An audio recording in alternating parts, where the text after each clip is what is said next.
Olá, povo, tudo bem? Hoje a gente vai falar um pouquinho das causative sentences. E causative sentence nada mais é do que quando a gente tem orações construídas da seguinte forma. Quando a gente diz que alguém fez outra pessoa fazer alguma coisa. Ou quando a gente diz que alguém teve algo feito, sem especificar feito por quem. Então, para a gente poder começar a fazer essa gramática, a primeira coisa que a gente vai ter que observar na frase é se existem dois sujeitos, que é o caso quando a gente diz que alguém fez outra pessoa fazer alguma coisa. Para essa construção, a gente vai precisar do sujeito, do causative verb, que eu já falo quais são, quem fez o quê e o que fez. Vamos lá, quais são os causative verbs mais comuns? O primeiro de todos é o have, e que a gente fala que é o bombril, que ele serve para quase tudo que você quiser dizer na causative sentence. A gente também tem o verbo make, mas ele tem o sentido de quando você obriga alguém a fazer alguma coisa para você. O get, que dá a ideia de que você teve algo feito para você, e o let,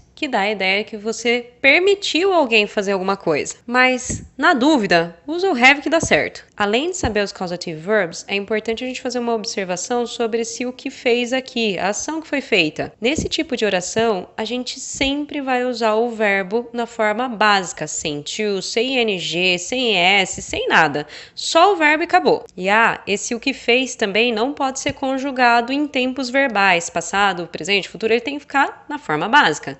Diferente do causative verb, que pode ser conjugado em vários tempos verbais. Vamos pensar no exemplo para ficar um pouquinho mais fácil de entender. Vamos pensar na frase eu mandei o Mark consertar o meu carro. E seguindo as regrinhas que a gente acabou de mencionar, nessa frase aqui a gente precisa identificar o sujeito, o causative verb, quem vai fazer alguma coisa e vai fazer o quê? O eu, que é o sujeito da frase, vai ser I. O causative verb, como essa frase está no passado, a gente vai usar o verbo have, que serve para quase tudo, no passado, vai ser o had. O sujeito aqui, a outra pessoa que vai fazer alguma coisa, é o Mark, e o que ele vai fazer aqui é consertar o meu carro. Lembrando que aqui o verbo a gente não pode conjugar, nem colocar desinência, nem nada. A gente deixa ele na forma básica, portanto vai ficar fix my car.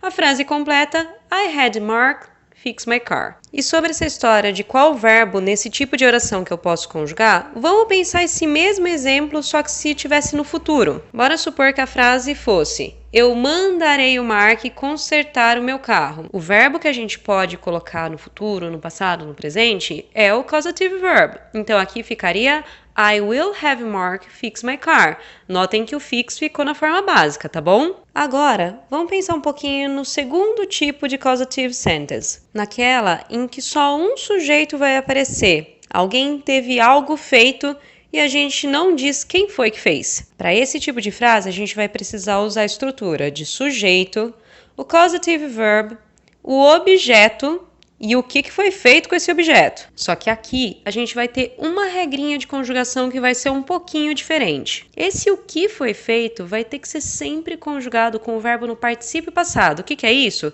Para os verbos irregulares é a terceira coluna lá daquela tabelinha que vocês geralmente usam, e para os verbos que são regulares é a terminação ed. E o causative verb, vida que segue, fica normal, você pode conjugar ele nos tempos verbais, ok? Pensa nesse exemplo aqui agora. Eu mandei consertar o meu carro. Notem que eu não falei quem é que vai fazer esse conserto. Nessa frase eu consigo identificar o sujeito, o causative verb, o que vai ser feito e o objeto. Mas para ficar bem certinho, de acordo com a nossa regra, a gente vai ter que trocar o objeto de lugar com o que vai ser feito, ok? É a única parte mais difícil assim. Então, traduzindo essa frase, eu, em inglês I, o causative verb, notem que mandei está no passado, então eu vou manter o verbo had. O objeto da frase é my car, meu carro.